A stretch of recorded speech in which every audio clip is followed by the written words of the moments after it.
Atenção, Brasil! Acaba de sair uma notícia gravíssima envolvendo um acidente fatal que deixou o país em choque. E para piorar a situação, um dossiê explosivo envolvendo Alexandre de Moraes, ministro do STF, acaba de ser exposto, criando uma crise sem precedentes nos bastidores de Brasília. O clima é de pânico total e novas revelações podem mexer diretamente no que está acontecendo agora no cenário político. Fica comigo até o fim, porque você precisa entender o que está por trás dessa história. Já deixa o seu like, compartilhe esse vídeo agora, porque o Brasil inteiro precisa saber. E comente aqui embaixo o que você acha que vai acontecer depois dessa bomba. Então preste bem atenção nas principais informações e me ajude a levar para mais pessoas possíveis. Deu 24 horas para poder esclarecer o uso do meu celular.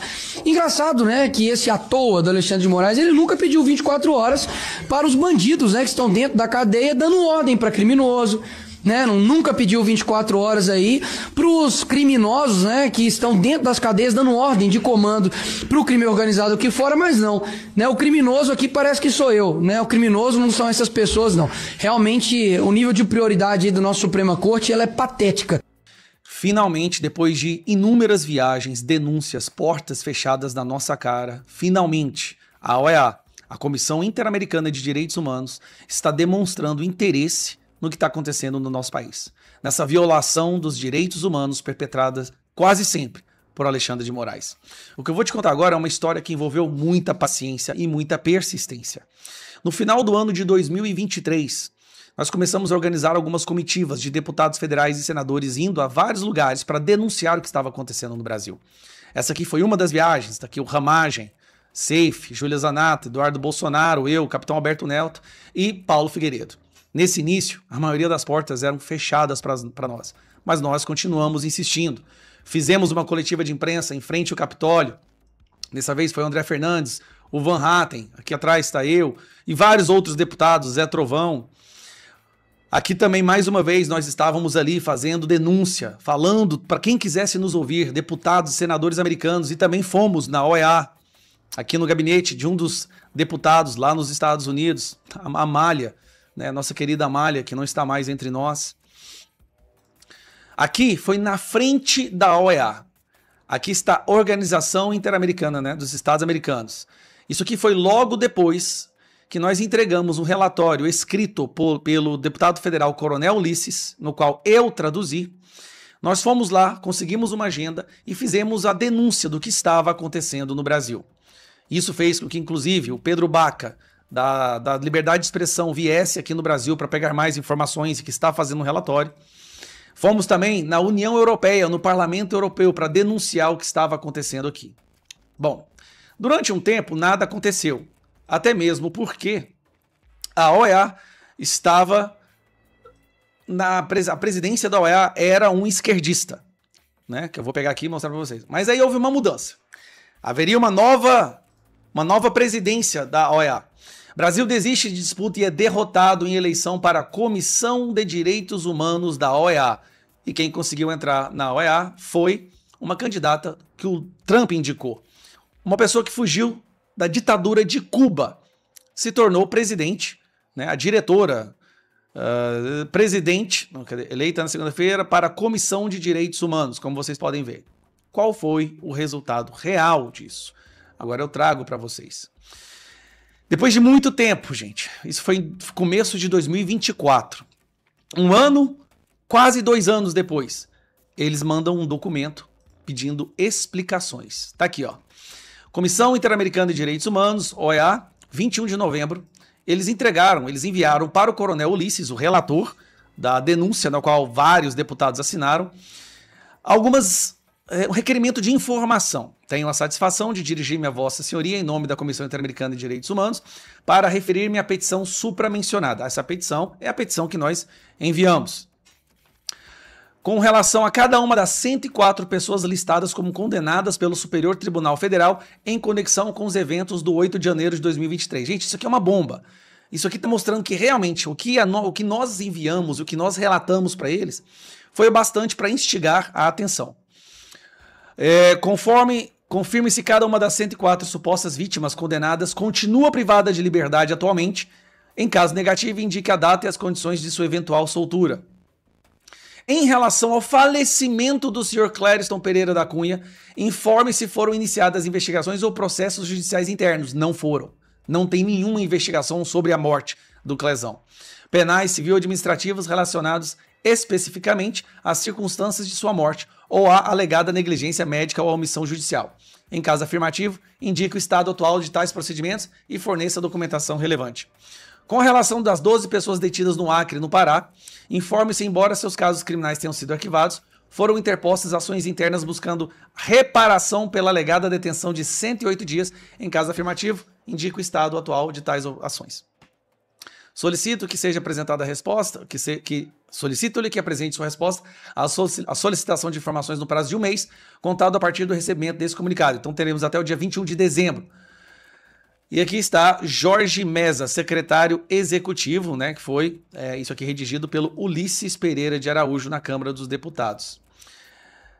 Finalmente, eles demonstraram interesse. Foi necessária a mudança da direção da Comissão Interamericana de Direitos Humanos, mas agora oficialmente está havendo uma investigação das violações de direitos humanos que aconteceram no Brasil sob o comando do ministro sancionado Alexandre de Moraes. Isso é uma vitória, e uma grande vitória, porque um relatório da OEA, um relatório da Comissão Interamericana de Direitos Humanos não poderá ser ignorado pelos países, pelas cortes internacionais, pela imprensa internacional e imprensa brasileira. Então, algo que começou na base da esperança, no final de 2023, começo de 2024, finalmente agora está se concretizando em algo que poderá nos ajudar muito. Isso aqui é um passo gigantesco para a gente derrubar a ditadura da toga. Um abraço, fique com Deus e continue rezando por nós. Quantos anos serão necessários para resgatar a credibilidade da justiça brasileira diante dos olhos do mundo? Pois é. Mais uma vez, o nosso STF, a nossa Suprema Corte, por causa das decisões e dos atropelos do Alexandre de Moraes, será mais uma vez taxada como uma corte de exceção e o Brasil uma ditadura da toga. Antes de entrar no assunto do vídeo de hoje, vamos lembrar, Oswaldo Eustáquio. Alexandre de Moraes pede a extradição de um jornalista, a justiça espanhola nega, reconhecendo que é uma perseguição política. Eduardo Tagliaferro, estamos no embate ainda, mas tudo leva a crer que a justiça da Itália vai negar a extradição do Eduardo Tagliaferro por perseguição política. Alan dos Santos, mesmo caso, e no período que o Biden era o presidente. E agora entra mais uma figura nessa lista de pessoas que são usadas, né, para mostrar que o Brasil virou um estado de exceção. Ramagem foi para os Estados Unidos com a sua família. Depois que a sua esposa e filhas foram torturadas, receberam busca e apreensão pessoal, sem terem feito nada, sem sequer serem investigadas. Levaram o celular da filha, cara, da filha. Pois é, o Ramagem está nos Estados Unidos. Agora, para pedir a extradição do Ramagem, Alexandre de Moraes é obrigado, de acordo com os tratados internacionais, a enviar o processo, enviar o julgamento, para que a justiça americana possa dar uma olhada e avaliar se realmente ele deve ser extraditado ou não. Esse é o procedimento normal, que o Alexandre de Moraes em vários momentos tentou burlar, tentou contornar, fez isso inúmeras vezes, né, com as derrubadas de perfis, mas neste caso, ele vai ser obrigado a enviar o julgamento do Bolsonaro. A própria imprensa, passadora de pano para Alexandre de Moraes, já viu que vai ter um problema. PF e PGR veem em caminho difícil para a extradição de Ramagem. Por que a Polícia Federal e a Procuradoria-Geral da República, que é o GONE, que também perdeu o seu visto, tá? Por que eles veem um caminho difícil para a extradição? Na verdade, tá sendo até bonzinho aqui a Malu Gaspar. É um caminho impossível. Porque a única justiça no mundo que usaria esse processo para condenar alguém é a injustiça brasileira.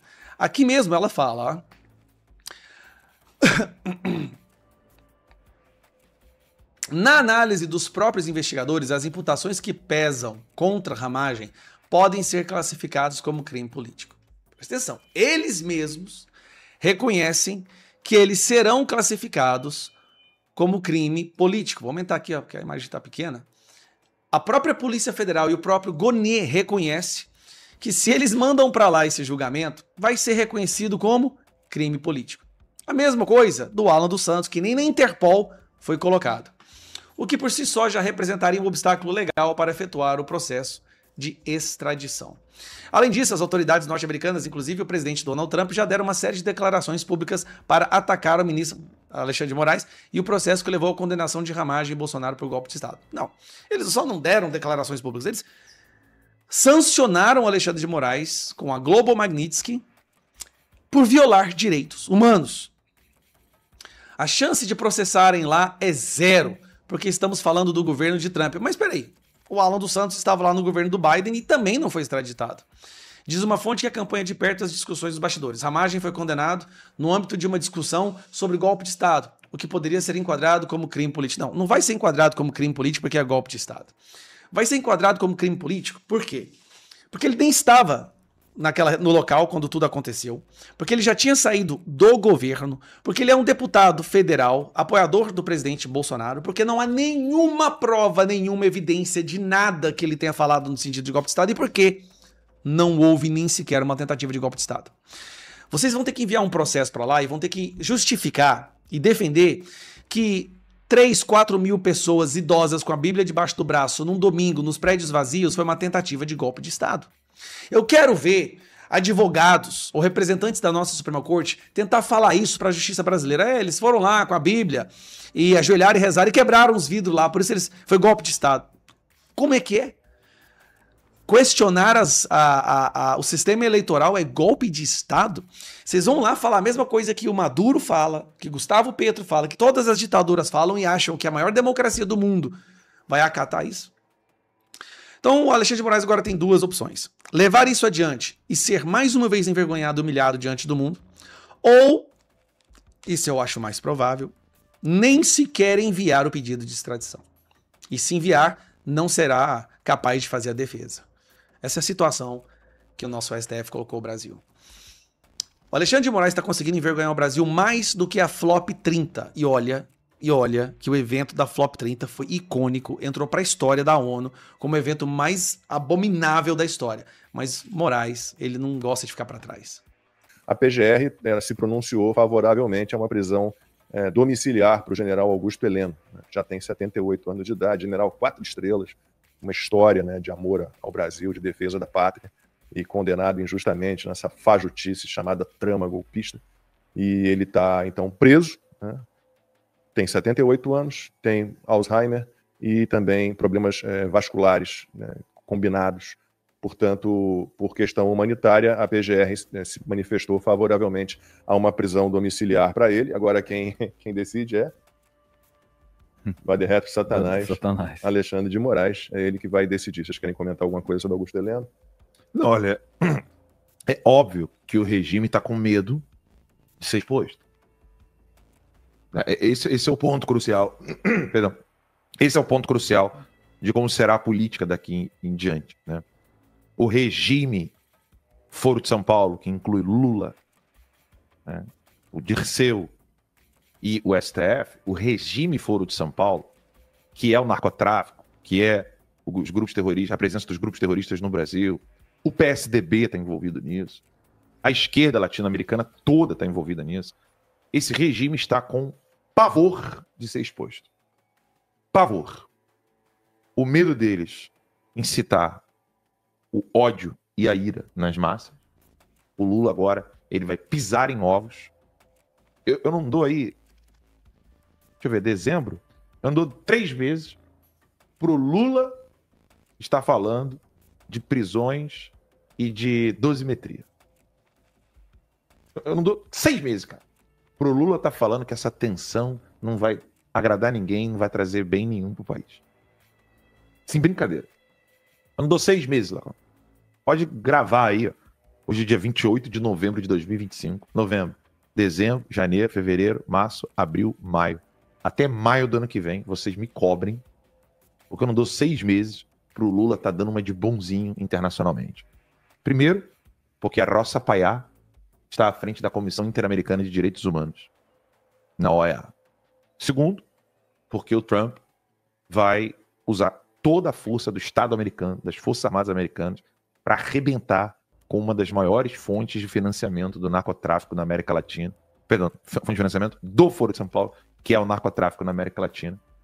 Segundo, porque tudo que o Trump disse agora querem evitar, só porque eles não estão prontos ainda, é uma revolta interna nas Forças Armadas. Não estou falando de general, não. Estou falando de oficiais para baixo. Tá? O medo deles... Vai chegar uma hora que eles vão querer isso, tá? Vai chegar uma hora que o Dirceu e o Lula, eles vão querer revolta interna na tropa. Porque eles vão poder meter estado de sítio, vão poder matar os opositores, dizendo que eles estavam tentando consolidar mais um golpe. Só que agora não é o momento. Agora é a hora do... Vamos, peraí, o Helena é de idade, tá com problema de saúde, vamos amenizar aqui a situação. Eles estão... Sabe quando você fica ali com o gás? Você vai, aumenta, diminui, vai mudando a cor da combustão ali. O Lula quer deixar azulzinho. Ele não quer que o gás, o fogo que tá saindo do gás, fique amarelo. Ele não quer que o troço vá lá pro topo. Ele quer aquele fogo azulzinho ali. Banho-maria. É. Cozinhar em banho-maria. Ele quer manter ali a temperaturazinha agradável para ele. E é isso que eles estão fazendo com o general Augusto Heleno. Segurando um pouco a ira. Porque, se você analisar, na opinião popular, você tem, graças ao MBL, graças a Danilo Gentili, graças ao Weintraub, graças aos petistas infiltrados nos perfis de direita, você tem uma certa camada da massa, não estou falando dos apoiadores do Bolsonaro, não, da massa, um certo nojinho da galera que se diz de direita, porque Bolsonaro fez isso, Bolsonaro falou aquilo, Bolsonaro falou, imitou pessoas passando mal nos respiradores, na época da Covid, manipulação de vídeo, né? Mas você tem uma galera que cai nessa narrativa. E na do Heleno? O que você tem para falar do Heleno? Você entende? Uma coisa é você criar um frame sobre o Bolsonaro. Você criou lá o enquadramento do Bolsonaro. Bolsonaro, o cara que não fez nada na Covid. Bolsonaro, o cara que atrapalhou. Bolsonaro que levou um monte de gente para morrer na Covid. Você tem gente que não gosta do PT e cai nessa narrativa. Um monte. Você pode perguntar aí no chat. O pessoal do chat aí pode avisar aí se não tem um monte de parente teu que cai nesse lero-lero. Tem um monte. Isso é algo tão fácil de derrubar, né? Porque o Brasil não foi o país, nem proporcionalmente, nem em números absolutos, que teve mais mortes por Covid, né? Porque a gente nunca sabe por Covid, com Covid, aquela história. É só perguntar assim, mas peraí, esses países aqui que tiveram proporcionalmente mais mortes por Covid e eram, na época, governados pela amigos do Lula, turma do Lula, a culpa é desses caras também? Exato. Né? Então, só que com o Bolsonaro você ainda tem esse discurso para poder espalhar e demora de fazer. O Olavo sempre falava, né? Uma mentira solta, ela não é um leão, ela é um zoológico só de leões. Ela é um criadouro de leões. Ela vai devorando tudo que tem pela frente. A verdade, ela já é mais trabalhosa. Tem que ir pegando vítima por vítima da mentira e ir tratando a ferida da mentira na mente da pessoa. A mentira não, você solta, ela faz estrago. Né? Agora, a verdade é um por um. Tem que ir desfazendo ali, fazendo curativo em um por um. Agora, no Heleno, não tem isso. O Heleno é um senhor de idade. O Heleno é uma pessoa amada pela tropa. O Heleno é uma pessoa que todo mundo respeita. O Heleno tem gente de esquerda que tem respeito pelo Heleno. Né? Qual é o nome do agente do Putin lá? Que era do PCdoB, que foi ministro da Defesa. O Aldo Rebelo. Aldo Rebelo, por exemplo, que é uma das fornecedoras de calcinha pro Putin. Né? Ele é um que... você não vai vê-lo falar do Heleno em momento algum. Então, falar do Bolsonaro, criticar o Bolsonaro, você tem gente da própria base que fala merda. Você tem gente que aponta coisas certas, mas de uma maneira um pouco distorcida para criar zumba, né, cisânia e tal. Mas no Heleno, não. Então, o caso do Heleno, ele é muito parecido com o caso da Débora dos Santos. Você falar em botar o Bolsonaro na papuda, todo mundo... Vai ter os caras parecem estar possesso, né? Agora, Débora dos Santos tocou em artistas que queriam ficar calados, não ficaram, no caso da Débora dos Santos. Você mexeu com pessoas que não estavam por dentro do que aconteceu no dia 8 de janeiro. O que esse pessoal foi fazer lá? Não sei o quê. O cara não sabe de nada. Mas o caso da Débora dos Santos acabou chocando artistas, pessoas de grande influência no Brasil. A classe falante ficou bem assim, pô, cara, esse Alexandre de Moraes está indo longe demais. O caso do Heleno é algo similar. O cálculo que eles estão fazendo com a Helena agora vai ser promoção do nosso blockbuster de salvar a democracia ou a gente vai acabar virando vilão de fato. Esse é o cálculo que eles estão fazendo. Vamos virar o Fantastic Four, que é Lula, STF, Legislativo e Polícia Federal. É o Fantastic Four. Fantastic Four. Estão lá lutando. Eles vão ferrar o Heleno. Vai ajudar ou vai atrapalhar? Esse é o cálculo que eles estão fazendo, na minha opinião. Porque eles lembrando também que eles estão pensando de como que vai aparecer a coisa para as autoridades internacionais, a questão dos direitos humanos. Como é que vai ficar lá você prender uma pessoa de 78 anos? A coisa é tão ridícula, né? Você achar que existiu um golpe, tudo assim. Já é ridículo de cara, mas piora. Você prende uma pessoa com 78 anos, você prende uma pessoa que foi diagnosticada com Alzheimer, parece que em 2018, né? Não, e estavam inventando, não, mas isso é mentira. Ele provou que desde 2018 o Exército sabe disso. Sim. E uma pessoa que tem comorbidade, tem doença, que é próprio, né, da idade também, né? Já está com quase 80 anos. Ou seja, ele fatalmente seria mais um lesão, seria mais uma vítima, mais uma pessoa que morreria na cadeia. Então, assim, é óbvio que no momento em que o PT está, no momento em que o Brasil está com uma tensão política internacional, onde há uma acusação, e que a gente sabe que é verdadeira, né, de que o governo e o judiciário estão violando direitos humanos, né, indo contra todos os tratados internacionais que o Brasil é signatário, né, então é óbvio, né, assim, você faz um cálculo, olha, é melhor, nesse caso aqui mais específico, melhor deixar numa prisão domiciliar. No caso do Bolsonaro é a mesma coisa. Ele só não faz isso porque o Alexandre de Moraes é vingativo. Né? Lembra que tinha aquela história de que o Alexandre de Moraes odeia o Bolsonaro, porque ele acha que o Bolsonaro acabou com a vida dele? Ele não percebe que ele é o responsável, né, pela vida dele ter se tornado um inferno. Ele é que se provou um dos maiores tiranos que o Brasil já teve. Né? Não tem nada a ver com o Bolsonaro, mas na cabeça psicopata dele, ele acha que é o Bolsonaro que causou isso. Então, existe essa coisa do pessoal, né? Que é mais um absurdo você ter um juiz e que agora vai ser o carcereiro do Bolsonaro, né? É impressionante, né? Como é que o cara, ele não percebe que ele tá até se humilhando, né? O ministro da STF agora, ele virou o carcereiro do Bolsonaro. Ele conseguiu fazer o ciclo completo, né? O Alexandre de Moraes, nesse caso. Então, assim, o Bolsonaro seria um caso também muito claro de prisão domiciliar. Sim, acho que até o quadro do Bolsonaro provavelmente é mais grave do que o quadro do general Augusto Heleno, né? Eu acho o seguinte, assim, pessoal, eu tô observando essas coisas todas. Primeiro, eles inventam, né, um 8 de janeiro, um golpe que não existiu, né? Eles imputam, como eu estava falando, o Alan estava falando, um assassinato de reputação de todo mundo. Eu, o Alan, todo mundo que foi perseguido aí pelo STF, foi assassinado a reputação. Ou seja, eles não te dão o beneplácito da dúvida, né? Você já foi acusado e aí você tem que provar que você não é, né, aquela acusação. E aí, depois que isso tudo já está formado, e eles entram na mente da sociedade, eles entram na mente, né, falando o quê? Não, eles estão presos. Agora, vamos diminuir fingindo que são bonzinhos, vamos diminuir a pena do general, não, vamos mandar ele para casa. Porra, aí, como disse o Fux, num lampejo de honestidade, né? Esse processo tem que ser extinto, não tem nem que ter anistia, tem que ser extinto. Mas isso que é a coisa luciférica, é que a gente ainda fica discutindo, e tem que discutir, mas assim, cara, o general fez nada, não houve nenhum, não existe golpe nenhum, não houve nada. E aí eles entram na nossa mente, eu estava pensando aqui, discutindo isso, falei, cara, na verdade não tinha que ter nada disso. E a gente ainda fica discutindo como é que é a amenização de penas de quê, pô? Os caras inventaram um golpe, né? E eles entram na nossa mente, a gente ainda às vezes normaliza, lógico que a gente tem que comentar, né? A gente normaliza e fala assim, não, o general Heleno, tadinho, ele tá com Alzheimer. Cara, o cara não tinha que estar lá, né? Não tinha que ter nada disso. Cadê, né? Cadê? Eu falei ontem, lembra, o Lacombe? Eu no exército, eu era um maconheiro, eu era um marginal. Eu ia preso, cara, eu era um soldado. Soldado é a última pessoa depois de ninguém, né? Onde não tem ninguém, o soldado é o último. Eu ia preso, os caras iam lá com uma rural, com um caminhão do exército, pegar o cara que foi preso, que era um soldado. Jamais iam fazer isso na minha época, né? Com um general, cara. Mas eu duvido que aconteceria isso. Então, assim, é uma completa disparidade, um absurdo o que está acontecendo, e a gente ainda tem que discutir que eles fingindo que estão amenizando uma pena que não deveria ter acontecido.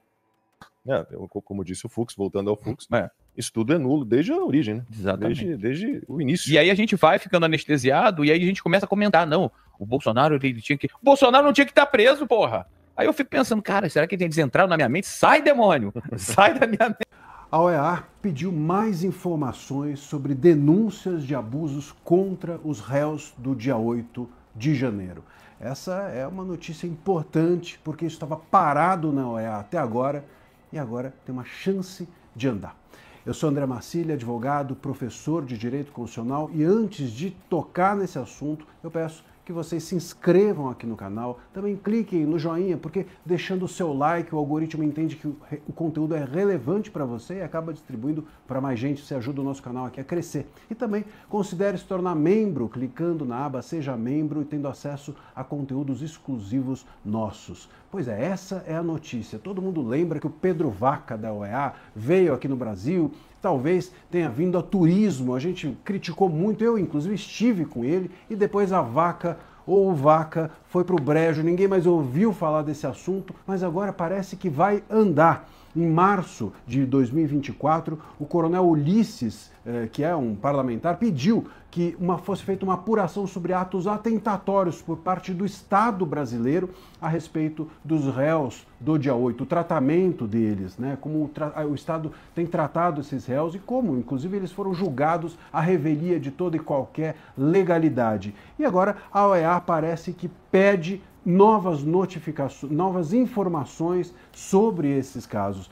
Anteriormente, 63 deputados, 13 senadores tinham pedido que a OEA, pressionado a OEA para dar algum retorno sobre isso, e agora chega essa notificação pedindo que haja mais informações do Parlamento brasileiro sobre as prisões injustas, sobre as penas desproporcionais, sobre o excesso nessas penas e, sobretudo, sobre a morte do Clezão. Isso é muito importante. A morte do Clezão, até hoje, a gente não tem resposta nenhuma. Ninguém foi responsabilizado sobre nada. As investigações sobre o caso correram sob sigilo total e ninguém sabe qual é o resultado, para onde foram, de onde vieram, para onde irão. E agora terá uma pressão da OEA. Ou imaginamos que tenha, ou torcemos para que tenha uma pressão, porque a OEA está perguntando e pedindo essas informações ao Parlamento brasileiro que forneça mais relatos ou mais detalhes sobre quem matou o Clezão, quem se foi responsabilizado até agora pela morte do Clezão